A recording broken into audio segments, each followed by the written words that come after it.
Doctor ಬಾಯಿಂದ baby is fine ಅಂತ ಕೇಳೋವರೆಗೂ ನನ್ನ ಟೆನ್ಷನ್ ತಪ್ಪಿದ್ದಲ್ಲ. ಸೊ ಇವತ್ತು ಬೆಳಗ್ಗೆ ಹೇಳ್ತಿದ್ದ ಹಾಗೆ ಚಿಕ್ಕು ತುಂಬಾ ಕ್ರ್ಯಾಂಕಿ ಆಗಿದ್ದ, ಅಳ್ತಾ ಇದ್ದ, ಹಾಲು ಕುಡಿತಾ ಇರಲಿಲ್ಲ. ಜೊತೆಗೆ ಅವ್ನು ಗ್ರಂಟಿಂಗ್ ಸೌಂಡ್ ಕೂಡ ತುಂಬಾ ಜಾಸ್ತಿ ಆಗಿಬಿಟ್ಟಿತ್ತು. ಸೊ ಹಾಗಾಗಿ ಪಾಪುದು ಕೋಲ್ಡ್ ಆ್ಯಂಡ್ ಕಫ್ ಮತ್ತೆ ರಿಟರ್ನ್ ಆಗಿರ್ಬೋದು ಅಂತ ಅಂದ್ಬಿಟ್ಟು ಸಿಕ್ಕಾಪಟ್ಟೆ ಭಯ ಆಗಿ ಹಾಸ್ಪಿಟ್ಲಿಗೆ ಹೋಗೋಣ ಅಂತ ರೆಡಿ ಆದೆ. ಇನ್ನು ಅವ್ನು ನನ್ನ ಹತ್ರ ಇದ್ದರೆ ನನ್ನ ರೆಡಿ ಆಗೋಕ್ಕೆ ಬಿಡಲ್ಲ. ಸೊ ಹಾಗಾಗಿ ಅಮ್ಮಂಗೆ ಕೊಟ್ಟಿದ್ದೆ. ಅಮ್ಮ ಮತ್ತು ಮಾಮ ಫುಲ್ ಆನ್ ಡ್ಯೂಟಿ ಇಲ್ಲಿ. ಅವನಿಗೆ ಹೇಗಿಗೂ ಡಿಸ್ಟ್ರ್ಯಾಕ್ಟ್ ಮಾಡಿ ಹಾಲು ಕುಡಿಸ್ತಾ ಇದ್ರು. ಆಮೇಲೆ ಮನೆ ಹತ್ರನೇ ಇರುವಂಥ Cloud9ಗೆ ಬಂದೆ. This is the first time experience with Cloud9. So ಇಲ್ಲಿಗೆ ಬಂದು ಡಾಕ್ಟರ್ ಚೆಕಪ್ ಮಾಡಿಸಿದಾಗ ಡಾಕ್ಟರ್ ಹೇಳಿದ್ರು ಬೇಬಿ ಈಸ್ ವೆರಿ ಹೆಲ್ದಿ, ಸುಮ್ಮನೆ ಟೆನ್ಷನ್ ತೊಗೊಂಡ್ರಿ ಅಂತ ಹೇಳ್ತಾ ಇದ್ರು. ಅದಾದ ನಂತರ ಮನೆಗೆ ಬಂದು ಊಟ ಮಾಡ್ತಾ ಇದ್ದೆ. ಊಟ ಮಾಡುವಾಗ ಈ ಫ್ಲೈಯಿಂಗ್ ಪಾಸ್ಪೋರ್ಟ್ ಅವ್ರದ್ದು ವೀಡಿಯೋಸ್ ನನಗೆ ಸಿಕ್ಕಾಪಟ್ಟೆ ಇಷ್ಟ. ಸೊ ಹಾಗೆ ಅವ್ರದ್ದು ಒಂದಷ್ಟು ವೀಡಿಯೋಸನ್ನು ನೋಡ್ತಾ ಊಟ ಮಾಡ್ತಾ ಇದ್ದೆ.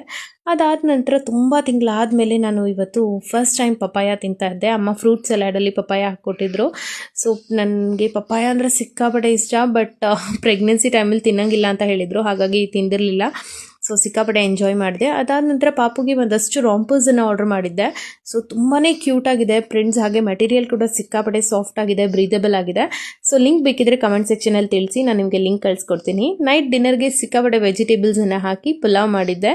ಸಖತ್ ಟೇಸ್ಟಿಯಾಗಿತ್ತು. ಸೊ ಪುಲಾವ್ ತಿಂದು ಇವತ್ತಿನ ದಿನನ ಈ ರೀತಿ ಎಂಡ್ ಮಾಡಿದ್ದಾಯಿತು. ನಿಮ್ಮ ದಿನ ಹೇಗಿತ್ತು ಕಮೆಂಟ್ ಸೆಕ್ಷನಲ್ಲಿ ತಿಳಿಸಿ.